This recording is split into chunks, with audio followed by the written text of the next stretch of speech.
This is Real News Media TV, coverage you can trust. Please like, share, subscribe, and hit the notification bell. Select all for daily news updates. Good morning, my Real News Media TV family. Thank you so much for tuning in this morning, and I'm wishing for everyone a wonderful and a blessed Sunday.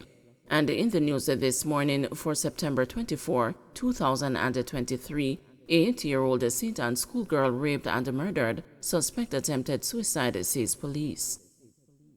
A 27-year-old man is in police custody over Saturday's alleged rape and the fatal stabbing of 8-year-old Talia Thompson, a grade 4 student of Discovery Bay Primary and the Infant School in St. Anne, the police say. The suspect, believed to be a neighbor and a family friend, reportedly attempted suicide. Parish Commander Senior Superintendent Dwight Powell confirmed the incident, which reportedly happened sometime after 3 p.m. Preliminary reports suggest that the man lured the child to his house, where he allegedly raped her and then stabbed her several times in her upper body. After the act, the man reportedly attempted to commit suicide. Neighbors reported hearing explosions, and an alert was made before the macabre scenes were discovered. 4 locally manufactured firearms were seized. A teacher at the Discovery Bay Primary and Infant School said the school community has been left in shock over the incident. "I've known Talia from she was in grade 2. Very brilliant girl," said the distraught teacher, who did not want to be named. "Very promising little girl. She's an all-rounder. She's reliable. This is so shocking for all of us. Really hard." Talia, who was in school on Friday, recently entered the 2023 Mini Miss St. Anne pageant. Last year, she won the Mini Miss Discovery Bay title. This is the second case of an 8-year-old child being murdered in 3 months. Danielle Rowe was abducted as she left Brayton Primary School in Portmore, St. Catherine on June 8. She was found along Roosevelt Avenue in St. Andrew later that day with her throat slashed. She later died. In February, 8-year-old Nikita Noel was raped and strangled. A man has since been convicted for her murder. U.S. visitor killed, man injured during burial at St. Catherine Cemetery. A visitor from the United States was shot dead and another man injured while at a burial at the Meadowrest Memorial Gardens in Spanish Town, St. Catherine yesterday afternoon. The dead woman has been identified as 57-year-old Shernette Harmond from Brooklyn, New York. The injured man, who is 23, has been released from hospital. Information reaching the news indicates that around 3 p.m., both persons were among patrons leaving a burial when they were pounced upon by a gunman. Police said the gunman opened fire at their motor vehicle before escaping. Harmond was shot in the head and upper body, while the man sustained injuries to his right hand. They were rushed to hospital, where Harmond was pronounced dead, and the man treated and released. No motive has been established for the attack, the police said. Soldier complains bitterly about treatment at JDF. A member of the Jamaica Defense Force has sounded an alarm over what is being alleged as unfair treatment being meted out to Army personnel. According to the soldier, who requested anonymity out of fear of being sent to military prison, there have been growing concern over the benefits of being a part of the defense force. The soldier told the news that military personnel, like people of other professions, have set specific short-term and long-term goals for their personal development.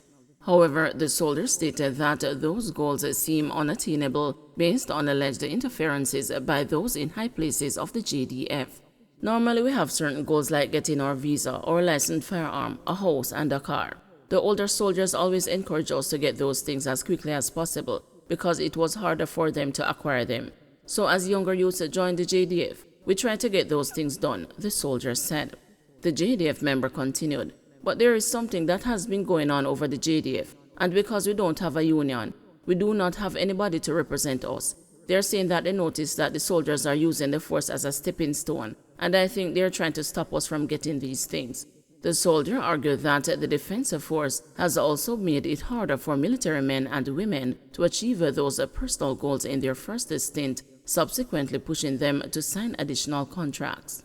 The other day as well, the JDF basically cut their contracts. They had increased the contracts to 9 years, but they cut them to 3 years the other day, because they're saying that the soldiers are running away after that time. so they are giving soldiers the opportunity to leave after 3 years. But upon moving the contract to 3 years, what they did was make certain things that we could achieve within the 3 years' time. They have now moved it to 6 years, the soldier told the news. Speaking from personal experience, the soldier explained that attempts to achieve goals since joining the GDF had caused a major heartache as the doors were continuously being bolted shut.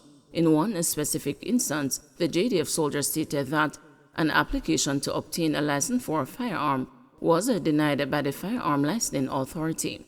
Noting that the issue is not with being turned down by the FLA, the soldier complained that it is believed that outside influences played a major part in that denial. They called for me to come pick up the decision package, and I was denied. Nothing is wrong with being denied, but the reasons why we are being denied are not right. They are turning us down because they say we don't have living out, the soldier told the news. Living out, as explained by the soldier, is a term given to soldiers who reside at their personal addresses as opposed to being based in a military camp. If you are a single soldier, then your address is at the camp. But if you are married, then you can stay at your home. Or if you have a home for yourself, you can apply for living out. However, you cannot apply until you have given 5 years of service. They move it from 2 years to 5 years. So again, they are putting things in place to ensure that we sign another contract, the soldier said. However, the soldier protested that the safety of members of the JDF should be paramount regardless of where they reside. He told the news that since joining the Defense Force, there has been instances where attempts were made on his life. This, the soldier said, was the main motivator to obtain a personal firearm. If an incident should occur, what should I do? Should I tell the gunman to not shoot me because I don't receive living out benefits? I had to run into some bushes to save myself before, said the soldier. It is ridiculous because the person who did my inspection said that even taximen were receiving licensed firearms. So why are JDF members without firearms? We are at work daily with the government's weapon, yet we can't get our personal firearms to protect ourselves and our families when we do go home. That is crazy. It is full time that we have someone to stand up for us. I think that what they are doing is quite unfair, he continued. The soldier further argued that other issues inside of the JDF were also being silenced due to the fear of a military prison and the lack of a union. Even the other day, when we were supposed to get a lump sum of money, some of us didn't get our full sum. But these things are being silenced and I am frustrated. This is my second major failure. Even though we don't have a union, we should at least have someone to represent us in cases like these. We don't have anybody at all, he said. At the same time, the soldier told the news that the alleged treatment being received by military personnel has negatively influenced the way in which they go about their duties. These are the reasons why the soldiers are so complacent on the roads. Nobody wants to work. We just go out there because we have to go out there. Sometimes soldiers go out there and just find somewhere to relax. This is the reason why, the JDF member complained. If you go to a checkpoint, the soldiers are so complacent. They are probably on their phone. They don't care. We realize that they do not care about us. Everybody sees the level of crime and violence across Jamaica. It is no secret, yet we are being turned down, the soldier said. Efforts to get a comment from the JDF leadership failed. Don't forget to like, share, subscribe, and hit the notification bell. Select all for daily news updates.